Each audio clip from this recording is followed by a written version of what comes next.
Welcome to your own deep dive into Google's tools.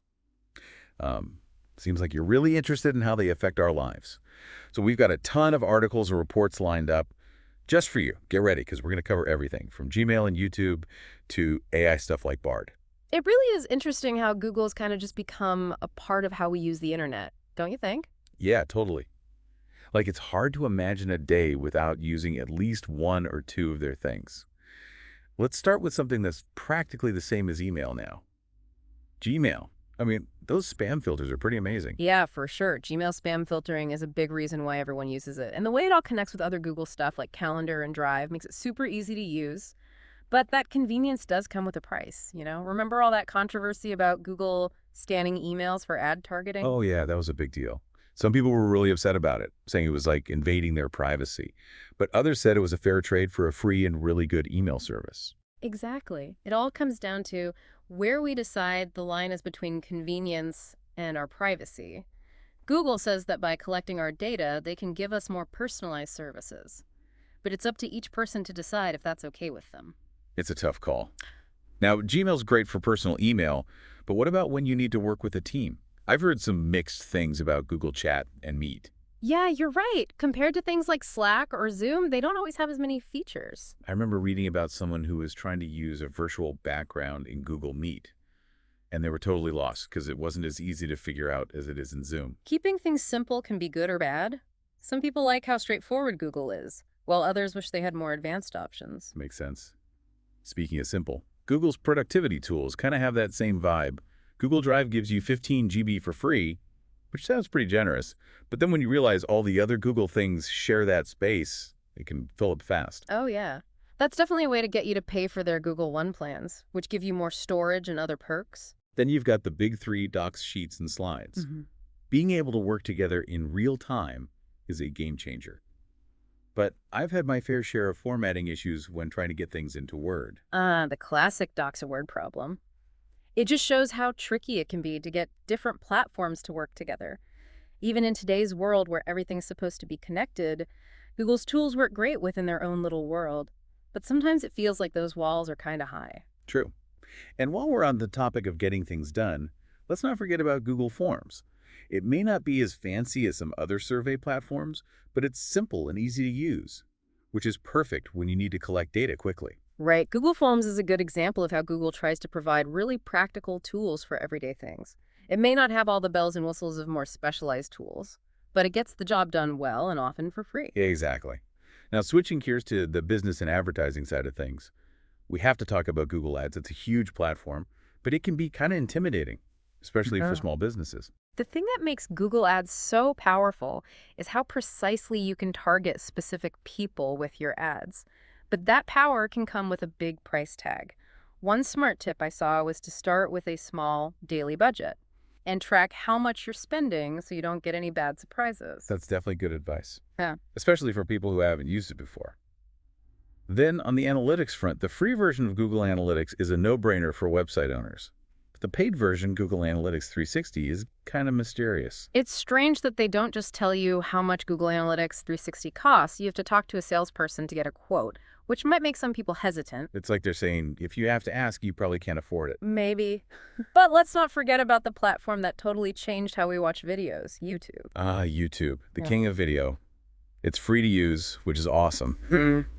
But the rules for creators to make money are tough. YouTube's always trying to find that balance between helping creators succeed and controlling the platform so they can make money. I did see a comment from one user that really stuck with me. It just said, ad-free YouTube Premium changed my life. That really says a lot about how much we don't like ads these days. People are willing to pay money just to watch videos without interruptions. For sure. And while we're talking about media, what about YouTube Music? It's a pretty good music streaming service. But Spotify seems to be more popular, especially for playlists and finding new music. Spotify has a strong community, and it's great at suggesting music you might like. That makes it hard for anyone else to compete. You're right. Okay.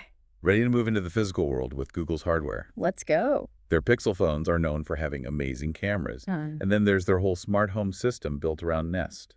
You know, hey, Google has become like a normal phrase for a lot of people. They use it to control everything from thermostats to security cameras just with their voice. It's super convenient, But I will say that setting up a whole smart home with Google devices can get expensive.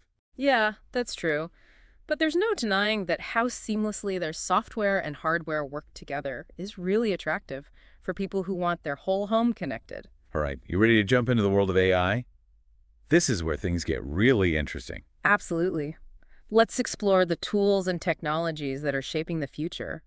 We've talked about some of the most popular Google tools, but Uh, I'm kind of curious about this stuff that maybe not everyone knows about. hmm, What are some of those hidden gems that people might be missing? that's a really good question. One area that often gets overlooked is all the accessibility tools that Google has.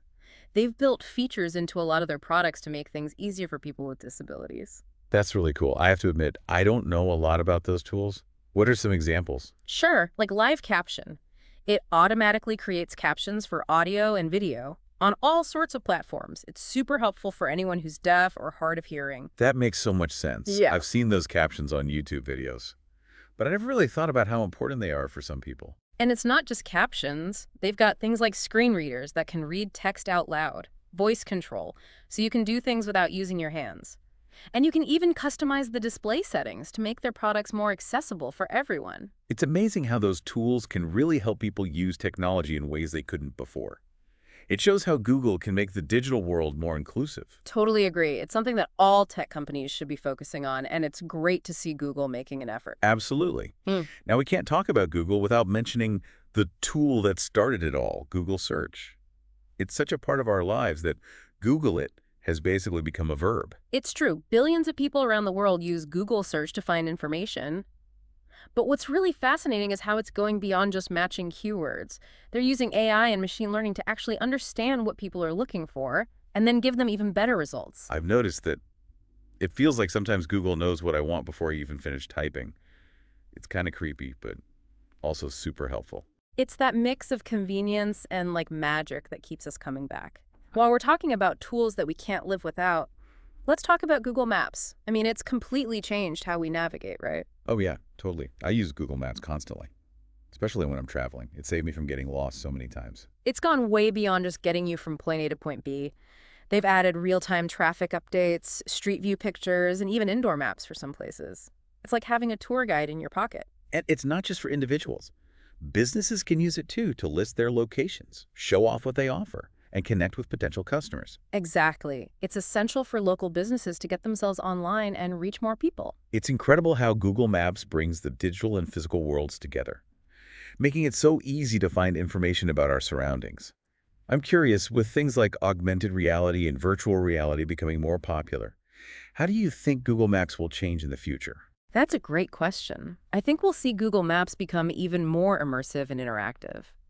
Imagine using your phone to virtually explore a city with real-time information all around you, or even using AR to easily find your way around inside buildings. That would be amazing.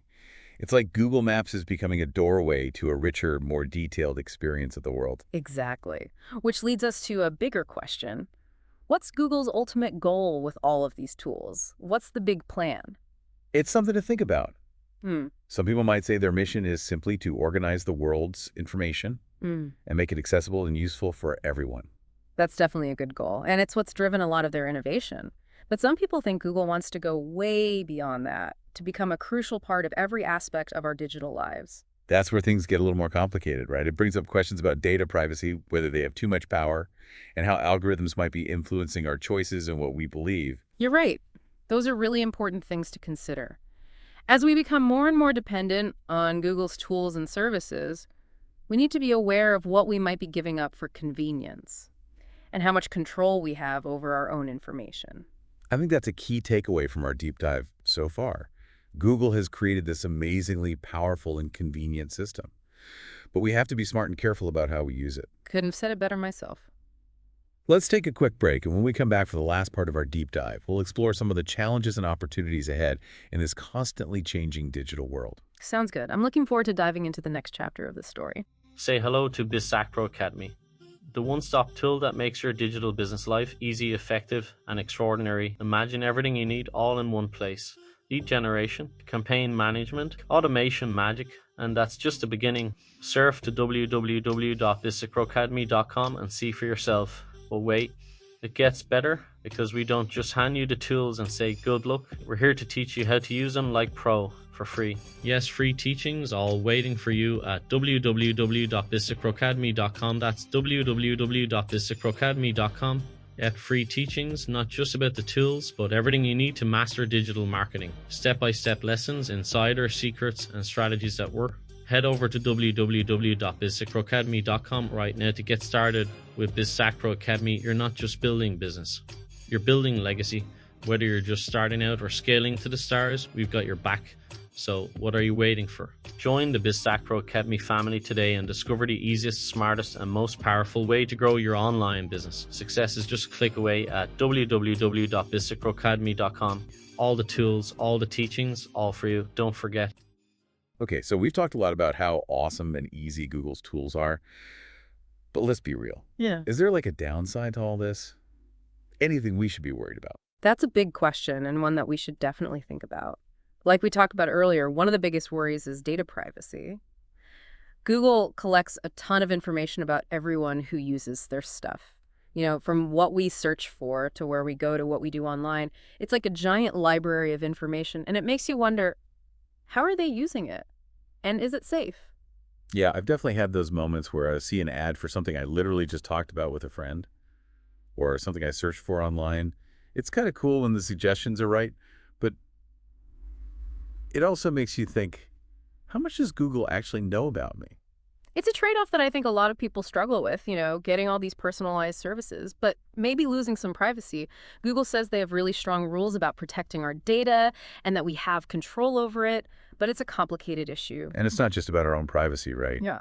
It's also about whether Google having so much power in things like search and advertising is bad for competition and stops new ideas from coming out. That's another good point. When one company is that big, it can be hard for smaller companies to compete. And it might mean that people have fewer choices. It's something that experts are watching closely. And then there's the whole thing about algorithms being biased. You know, the algorithms that control a lot of what Google does, Right. like what shows up in search results or what they recommend to us, they're created using tons of data. Mm-hmm. And if that data already has biases from the real world, those biases can get amplified by the algorithms. Exactly. It's a huge challenge for Google and all tech companies to fix this biased algorithm problem. They have to be really careful about the data they use to create these systems, and they need to keep working on ways to make things fair and prevent any unintended consequences. So it sounds like we're in a tricky spot. We love how convenient and powerful Google's tools are, but we also need to be aware of the potential problems and do what we can to protect ourselves and make the digital world more fair. Right. It's not about ditching technology completely. It's about using it in a smart and thoughtful way. We need to be informed, know what we're getting into, and be willing to speak up for responsible tech. So what can we do as individuals? Should we delete all our Google accounts and go off the grid? Well, you could, but that's probably not practical for most of us. There are easier things we can do to feel safer. One thing is to be careful about what information we share online and double-check our privacy settings for Google and all the other websites and apps we use. And maybe try using different search engines, browsers, and email providers. So we're not relying on just one company. Okay. And it helps to support a more competitive market. Exactly. It's all about having options and being aware of the choices we make online. That's a good point. I think it comes down to finding that balance between enjoying the good things about technology and realizing that it has its limits and drawbacks. We don't have to be scared of it, but we also shouldn't just blindly accept it without thinking. I agree. It's about being involved in shaping the kind of digital world we want, one that's both innovative and fair, convenient, and respects our privacy. As we wrap up our deep dive into everything Google, I'm feeling both excited and a little cautious. These tools can do amazing things, but it's our responsibility to use them wisely and make sure technology works for us, not the other way around. Well said. It's been great exploring this with you. And thank you to our expert for sharing your knowledge with us. Until next time, keep exploring, keep asking questions, and keep diving deep.